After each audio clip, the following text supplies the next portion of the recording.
On this episode of Impact SaaS, I had the pleasure of sitting down with Tanishq Jain, the visionary behind Dash, a company revolutionizing how organizations approach sustainability measurement and reporting. Dash empowers businesses to develop tailored ESG frameworks that evolve alongside changing regulations and practices. Tanishq emphasized the importance of organizations aligning their sustainability strategies and embedding sustainability practices within their business operations to enable them to identify areas for cost reduction, apply innovative practices, prepare for disruptions, and enhance their overall resilience. There is no doubt that consumers and investors are and will continue to drive sustainable standards. So having tailored sustainability measures not only ensures compliance, but also strengthens brand loyalty and differentiation, which is why businesses are increasingly turning to bespoke sustainability tools. And while that may naturally take time to build, they must be prioritized to keep pace with evolving regulations and practices and meet with stakeholder expectations. So if you are ready to explore how cutting-edge tools like Dash can transform your ESG strategy and why sustainable data centers might just be the game changer we all need to watch, stay tuned. This episode is packed with insights you won't want to miss. Let's dive in. I am delighted to be joined today by Tanishq Jain, founder of Dash. Dash provides cloud-based solutions to enterprises to efficiently collect, store, and manage their ESG data. And we're going to hear more about the work that Dash does from Tanishq shortly. A little bit of background as to why I wanted to talk to Tanishq today. In the last legal series, I talked about the impact investment process and in particular the regulatory requirements on investment funds to demonstrate firstly a theory of change, so why and how they're going to resolve a particular sustainability issue, and secondly a robust set of sustainability measures in respect of their assets. One of the biggest challenges that my clients have is identifying and applying a relevant set of sustainability measures. And I don't believe that it's the lack of metrics and data that's available for them as such. Quite the contrary, in some industries, the challenge has often been able to navigate their way through and decide on the relevant standards that may be available to them. Whilst in other industries, the data is often scarce and it's not available at all in some instances. The other thing I want to note, and I say this all the time, is that we are in an increasingly competitive arena when it comes to sustainable development products and an ever-evolving regulatory landscape alongside that as well. So founders really need to start thinking about how they can effectively monitor and report on their sustainability objectives. So I can't think of a better person to give us further insight on this topic. And without further ado, welcome to Impact SaaS. Thank you so much for having me, Seema. I'm very excited to talk about sustainability, and I'm delighted to be part of the live series as well. I believe it's the first one we're doing live. Yes, so it is. I'm very excited for finally.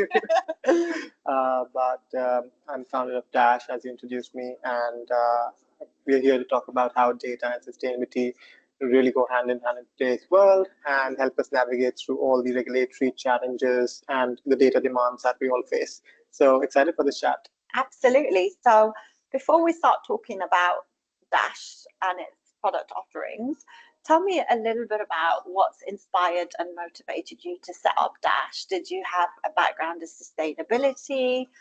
Who have been your main mentors and supporters? I think it's really important as a founder to have that support behind you to make you think, okay, you know what, there's an issue here, or there's a gap in the market I've identified and I can offer something that's really fit for purpose. And for me, I think my academia was always in finance, and I worked at the stock exchange before I found my company. So every business idea I was exploring always came with the realistic hat of, right, is it a good business idea or not? And Dash was put through the same lens of questions from my side as well, that sustainability as an environment to operate in a business is an extremely challenging industry. So really had to criticize and understand deeply as how it translates into a business opportunity. And I think my team at the stock exchange was really a great motivator, and I think a great part of it, because we were always kind of observing the financial markets, but Dash is all about giving a solution to non-financial markets and non-tech industries like manufacturing. So, and from my background, I grew up in a family which does metal recycling for years and decades now. So I think I wanted to marry what I was born into with what my future looks like. I thought that Dash would be that perfect sort of combination of my future and my past. And that's why I called it Dash, because Dash is a connector we use in grammar to connect two words. Okay. Really I was wondering about that. In my head, I thought Dash, something related to like data or something like that. I was trying to feel, it makes sense. And you know, it's interesting because when we were chatting earlier, you said that you grew up in a smaller town in India. And actually, it was a little bit of a culture shock, kind of going out of that into the hustle and bustle of, you know, living in a larger city and then eventually coming to London and working in the stock exchange. That doesn't immediately in my head ever think, oh yeah, he worked in the stock exchange for a few years. He's now really into sustainability. Like the two just don't automatically go along with each other. But I think it's really interesting because in most of the conversations that I've had, and you're the fourth person on the podcast, but there's like a theme across the conversations that I've been having, which is ultimately sustainability is instinctive, and it's something that we learn from early childhood, and it starts at home. And sort of growing up in a smaller town where sustainability in not just the household but in businesses as well is an instinctive feature. And so you know that it's in your DNA. And when you go out and you kind of go into the corporate world where it's very profit centric, although that's changing now, I think it's changing for many reasons, which we'll talk about in a minute. It's kind of, I think you found that happy medium where we are talking about sustainability, not just because we want to make the world a better place for people and or the environment, but because it actually makes sense. It has an impact on profit, and that might not be immediately obvious to the customers, to the businesses. But if you look more deeply and you take a wider lens and a longer term vision, there's some really easy wins and some no-brainers there. So we're going to talk about those in a little bit more detail in a minute. So, but you're right. I think sustainability, when you talk about inspiration, when you ask me about inspiration, I think the way of upbringing that I had, and I think that was the biggest inspiration, because coming from a small town didn't translate necessarily into limited resources, but it was more of you have high quality resources at your extent, and it was just more responsible consumption that we were always taught, and that then translated into it is, I mean, the vocabulary is different, the vocabulary and the words could keep evolving at every age, but the essence of this concept stayed with me, and that really translated into making a solution for businesses as well, because one of the biggest conversations that everyone has is, yes, we want to be sustainable, but how is it a business case? So we do not need to have profitability and sustainability in two different rooms or board settings, but they actually could be discussed in the same board meeting. Is the goal that we had, that you have to be profitable because you're sustainable. You are sustainable because you're profitable. I think those things go hand in hand for us. Yeah, absolutely. And we're talking a little bit more detail around that now. So tell me more about service offerings at Dash, and in particular how you're different from your competitors. I think that's quite important to be able to identify your USP. And so how do you see that playing out in practice, and how does it add value to clients? You're right. I think the value add needs to be very clearly defined, especially in today's market, because we see a lot of competitors who are offering the same solution or similar solution than what we do. And so the question really drips down as to, okay, how are we different? Not only today, but how are we going to also be different for them in the future? Because we are in the business of enterprise tech. So our clients ideally would stick with us for 5 years at the least. And that's the goal that we have for ourselves as well. So for us, the biggest USP is understanding the market's needs very clearly and cautiously, because we are operating in industries like manufacturing and textiles and pharmaceutical. Their sustainability regulatory needs are different than what a financial markets needs would be. Their technology adoption is a huge challenge in such legacy industries. There is a pushback from the boards or from the leadership to implement new things. So for us, before we created the solution, we really also put in a lot of efforts to understand it and put down a solution in place as to how it would be addressed, because we want a customer to really feel that we know what the challenges are. We don't want them to feel that we're not hearing their challenges as a business owner. So I think that value addition is something we really pride ourselves in. And technology, I mean, I'm coming from financial markets, but I'm also equipped in technology, because I think in academia now they teach you technology from a young age, even in financial markets. Well, they do for Gen Z. They do for Gen Z. I think I think I've got the right letter. I think Gen is there? But if Gen Z is the last one, what's the ones after them? Because Z is the last letter. I've lost count. I know I only just made it to millennial.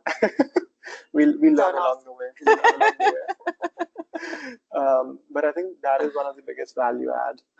And second is obviously the product itself. I mean, we are still early stages in our journey, but we are clear on what we really deliver, and that needs to translate into the product that we build as well. So I think that's what I would call our biggest value add or biggest differentiator in the market as of now.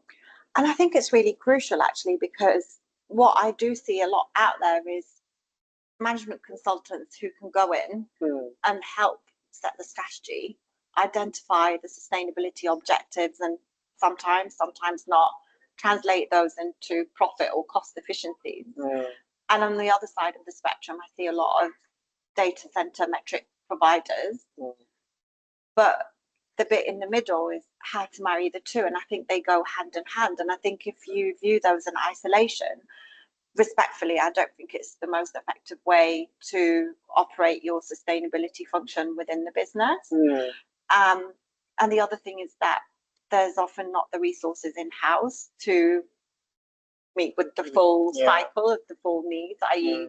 develop a strategy, implement it, monitor it, and be able to provide the data to report to your various stakeholders. So although you are a SaaS product, what's really unique about that product offering is it's bespoke to the client, but the reason you're able to make it bespoke and relevant and effective is because you go in and you have the knowledge from your financial services background, and you have your own knowledge of internal business operations, and you have your passion for sustainability to be able to actually marry the two and provide something that's really effective. So that is right. I think that isolation of ideation of what sustainability should look like for a business, and the isolation of how do we assess that plan, and then the isolation of action taking.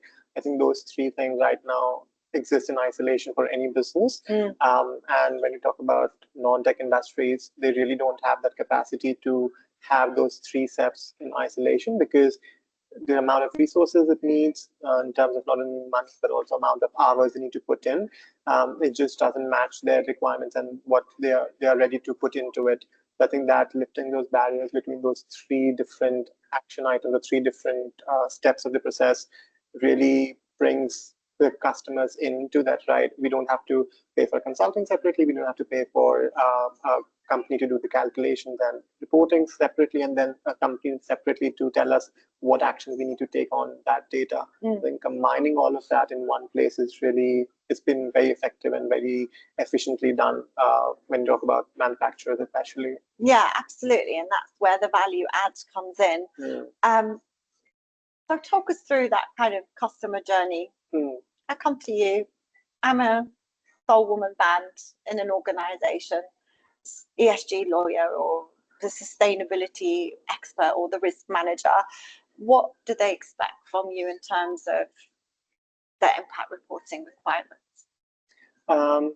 So No, and you rightly picked up the thing that more or less when we're seeing sustainability directors or head of sustainability at companies, it's usually one person show, because it's still evolving as a function of the business.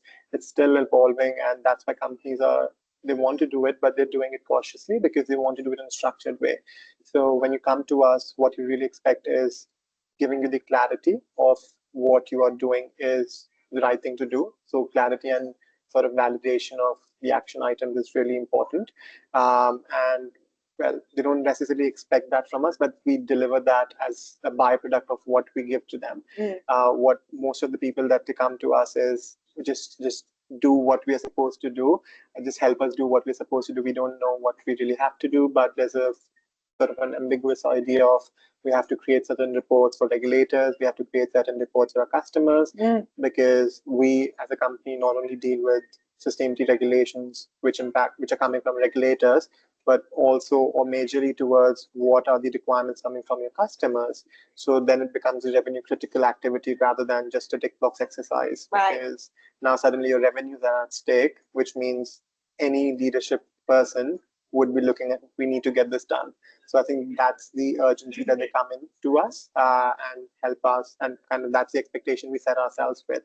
But obviously we deliver a lot of byproducts along the way, especially, so we worked with a big pharmaceutical company last year, and one of the byproducts, what they delivered or what they felt was that external validation that I spoke about earlier, which was a really good compliment for us and gave us a clarity of which direction we should be going in terms of building the product. Yeah. So that's a classic customer journey. I think it's really important actually where you help them identify their stakeholders and why the work that they're doing, because ultimately you're giving them the product to be able to become independent in terms of what they do, and that's not going to happen overnight. It's a journey, especially in the space that we're in at the moment, but it's not just the piece we talked about earlier, which is strategy and objectives and understanding which regulations apply and why you need to do certain things. There's a kind of wider stakeholder initiative, which is your investors and your customers, and it goes back to the point where sustainability is actually a real measure of profit and cost effectiveness and efficiencies. And so I think that that makes sense. And I think it's not only about the investors or the customers, but it's also about looking sustainability as a good business efficiency tool. Because you have to report to the external stakeholders, but you need to have something to report them to. So you report a part of your process and your progress and successes to them, but before you do that, you also while you're doing that, you also need to have metrics for yourself as a business as to, right, how are we doing on it? As a leader, as a CEO, I would want to know how every function of my business is working. So sustainability gives us that lens of using my resources more efficiently and downsizing my risk as much as I can as I grow as a business. So that's the kind of repositioning of sustainability that I really believe helps businesses understand why it's necessary. And you're talking a language that then appeals to everyone, because they are, for the sustainability skeptics out there, it's important to be able to appeal to everybody, because what you don't want to do is force your views on people. Everyone's an old hippie like us, and I think one of the other key themes that's come up in conversations before has been about existing in bubbles and just going to the two sort of extremes where you're all about sustainability or you just think it's a conspiracy theory of some kind. What you're saying to me actually is it's not just about purpose. You can have purpose and ethics and ethos and these kind of fluffy things, as some people like to call them. They're not fluffy to me. They're important. But if you are not prepared to think of it this way, then maybe if I put it in another way where it's actually a measure of risk and real risk that's going to impact on your profits and it's going to impact on the survival of your product in this competitive world, then it becomes a more appealing pitch. It's a conversation that we can have for a long time, right? So we talked so far about the success of what you've done in your USPs. What have been the main challenges in terms of setting up or selling your service offering? And how have you managed to turn these into success stories and the evolution of your product, of course? The challenges have been, I can't even count the number of challenges. Well, you're living in a challenge. It's pretty much as a founder, right? It's like I'm constantly living in solving how do I solve this challenge. And I think maybe, I was sure I signed up for it when I was moving my career. But I think the biggest challenge for me initially was really getting that external validation as a business owner, because it's not a business until someone else, validates it, like someone else invests in it, or someone wants to build it with you, or someone just believes in you in a business sense. So I think that was the first biggest challenge that I was looking at when I started the company. I was a sole founder, so for me, really building that team of people in-house was really important. And I solved it very, I think it took me some time, but I solved it because I built my lovely set of board advisors that I have. I have my CTO, and we're a small team, but we are a very effective team, and everyone holds their own hats that I expect them to. One of my advisors, he comes from a sales into enterprise tech like Oracle and IBM, so he brings on the wisdom of how to sell to large enterprises and how to really, how to position ourselves in front of large enterprises. Second board advisor brings on his experience from financial markets, where he's worked in large French investment banks, and he is the devil's advocate that we have in-house. He asks us all the hardest questions that we ever want to. Everyone needs a devil's advocate, But luckily he's also... Other than your parents, of course, because that's like dinner time conversation, and they'll offer you their opinion every time, even if you don't ask it. Bless them. But I think that was the first challenge as a startup founder that I was looking at.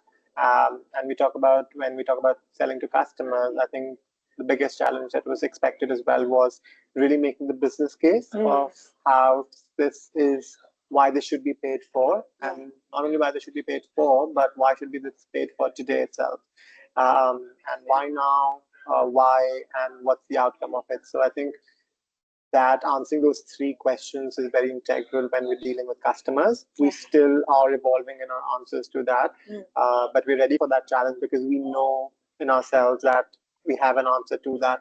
It's about articulating it into their language, as we were saying earlier. So we're trying to find the right language to answer that question. But those are the two challenges I think are, as a startup founder, are the biggest challenges that I faced in my journey. Yeah, and I hear what you're saying, because I think having that 20-second pitch is really important, but one of the hardest things. But also staying relevant and a step ahead of the game. And in some respects, it's easy when you're doing what you're doing, because you're not only aware of the evolving regulatory landscape, but you're also aware of the challenges that businesses face internally. And so your marketing pitch is kind of going to be twofold. First one is, this is what we offer and this is our USP. And then the second one is, we understand where you're struggling, and this is why we're going to be most effective at helping you find a solution for that. So I hear you. It's not easy, but it's not easy to do it in 20 seconds. And I love to yap, as so love a good old chat. So I really have to bring it down to 20 seconds. It's like the biggest personal challenge as well. I'm like, oh my God. It's true. It's hard because we're really passionate about sustainability and sports and good tea, yoga, and good food, art, and yoga and art and all those good things. And like I'll often have a meeting with someone or chat about something that I really love, and afterwards I'm like, oh God, I think I yapped their ear off. So yeah, translating that is definitely a trick. But where do you see Dash in the long term? Which industries do you think are going to be the next most obvious wins, and which ones should we be focusing on the most that are not getting the attention that they deserve? As a startup founder, I think for me, I see Dash in the next 5 years really capturing the heavy industries like textiles, manufacturing. They are our biggest target. So I see myself, in the next couple of months understanding that language even more clearly. We've already had 3 amazing pilots with amazing companies in the UK. So we are constant learner. I believe in, I think, forever learning as not only in life but also in like a business sense. So I think that learning process will always keep going on. But in 5 years, we see really targeting specific industry and just growing in those industries rapidly, because the urgency of need that they have is urgent as well. So Yes. we need Retail specifically, food, food and beverage, with textiles. so much wastage. There's so much wastage, and companies really, like, when we talk to leaders, they truly do understand those problems. They really do address it. They're very rarely that they're leaders where they don't address it or where they don't acknowledge the problems that the industry is causing. So we really have to be empathetic and create a solution which kind of caters to their needs in the time sensitive manner. So that's those 5 industries that we have in front of us: manufacturing, textiles, food and beverage, pharmaceutical. These industries are our target for next 5 years. Talking about an industry which we don't think about much when we talk about sustainability is data centers.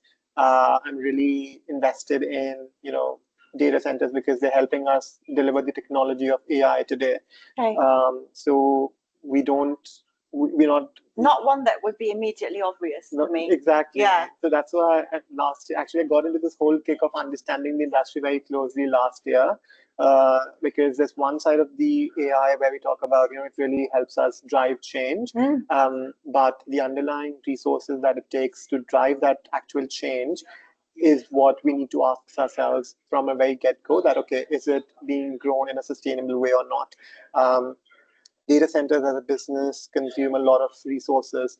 They consume a huge piece of real estate. They consume a lot of hardware, like wires, computers, chips. So being really able to understand what resources it uses is important to understand. Is that industry need sustainability as a concept or not? And data centers, I think, surely do, because it's not only the fixed resources that they use to be set up, but is the continuous consumption of energy that they go through that needs to be highlighted. And there's so many factors that impact data centers as a business. Their jurisdiction, where they position, which businesses do they work with to store their data. We live in a world of cloud today where everything is on cloud. We have pretty much nothing on our hardware computers ourselves. Absolutely. But doesn't mean that it's not stored in the air. It's still stored in some place. It's being communicated in a cloud manner wirelessly, but it still needs a storage space.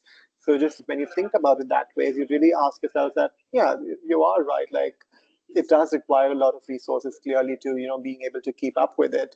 So I think data centers are the next big thing for me. I feel like what you've said now is actually data centers going to be, they're going to merit a headline within their own right in terms of thinking about sustainability, because I can't think of any industry that doesn't depend on data centers.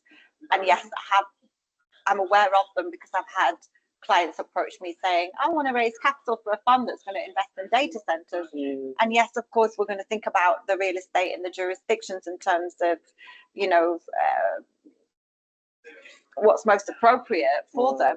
But actually, they sit behind everything that we do. And so they could actually be the be all and end all of your product and or service offering. It's not only about the product setup costs, right? It's also, as you said, it's about the running costs. So when we talk about data centers, one of the largest working capital that they need is for the energy that they consume. And if you're set up in a jurisdiction, you really have to be careful about where is that energy going to be sourced from, because it's one of the raw materials that you consume as a business. So if you do not have a reliable supplier of that raw material, what is your plan? Because it's a huge risk potential for your business. So are you expecting to create energy in-house? If so, what's the plan, and how is that going to be, how many years would it take that to happen?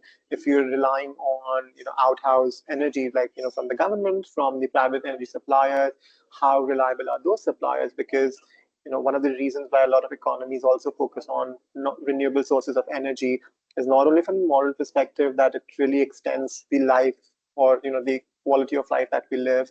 But it also poses a question to the businesses that, when you talk about non-renewable literally means it cannot be renewed, which means the well will run dry sooner or later. Yeah. So we don't want to be, as an economy, at a stage where we have this huge economy being set up and we run out of energy to be used. So that's the reason for renewable energy consumption to be increasing, and that's why a lot of governments focus on renewable energy to be increased, because we need a reliable source of energy, especially in the world today where we're living towards the concept of energy independence. Every country is striving to be energy independent. As a data center, you really ask yourself that question that, right, if my country, of my state tomorrow stops the supply of energy into the state, where am I going to get that? Because they're an importer primarily of oil and gas, and what's the backup plan? Exactly. And it's interesting is that I think we're going to need fossil fuels forever. Yeah, they're the foundation. For me, it's not about being an advocate for fossil fuels or renewables only.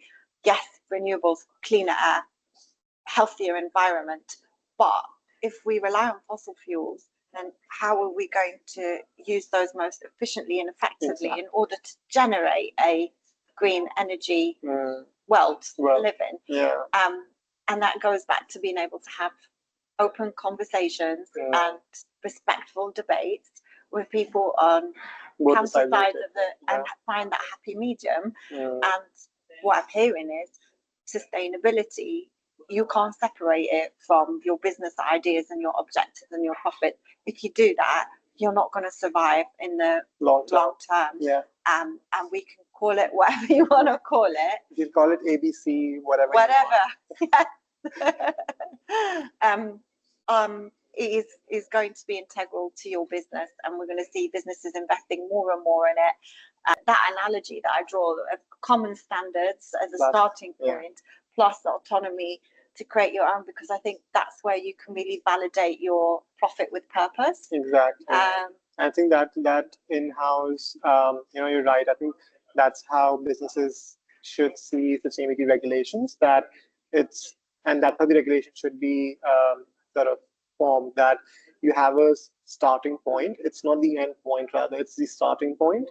And you need, on your side as a business, be responsible enough to track or think about what are the other metrics in the business you can track apart from revenue, because revenues are dependent on a lot of factors within the business. So it's really about understanding, right, what are the other factors that impact that revenue or that cost or that profit, and sustainability is just that tool that allows you to harness more out of what you already know. So keeping the emotional element aside, keeping your personal belief and morale aside, you really need to get over that bias in people, including who believe in sustainability and people who do not believe in sustainability. Really need to keep that bias aside when we talk about in a business sense, because biases, as we all have learned in our schools 101, biases impact your business massively sooner or later. So just keeping that bias aside and evaluating that, is that factor really impacting my business or not? If it is not, there's no argument that anyone can propose for you to focus on that factor. But if it is, we really need to focus on that. And I think that's where the vision of our tool also came, that we give that metric tailoring element to consumers. Like our clients through our tool have that capability of not only looking at the standard set of metrics that the regulators have given, but also giving them the ability to create their own metrics. And we give that with Dash. That's what we give to our clients. That define your definition of sustainability. You have a starting point of sustainability, that we really give them the tool to define however you want sustainability means for you as a business, but define it. Do not let it be ambiguous. Define it as clearly as you can. So that's the biggest, I think, vision that I have in my business as well. Yeah, absolutely. And it's crucial because, as you say, by removing the emotional element out of it, it's giving you a trigger point to think outside the box and start thinking about your definitions and in turn come up with bespoke, tailored solutions. And I think, founders, especially in the impact space, please do not be afraid of tailored solutions. It's the only way forward, and it's the only way that you're going to meet with your regulatory obligations, and it's the only way that you're going to distinguish yourselves. I did a legal series about distinguishing or articulating impact investment strategies and the importance of distinction in that respect. ESG being a broader kind of corporate policy and relevant to looking at your assets, but an impact fund being actually an asset class in its own right. And so having bespoke or tailored metrics is kind of mixing both of them together. Yeah, you're ticking the box. You're actually meeting your obligations and you're satisfying your stakeholders in an increasingly competitive environment arena. So on that note, thank you so much for your insights.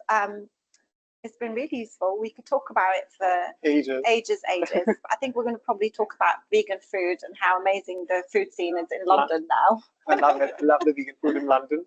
And we're going to have to share the list. We have to exchange a list of places. Absolutely, yeah. I am always on lookout for vegan places. Vegan roast. Yes. Vegan Indian. I had a Middle Eastern.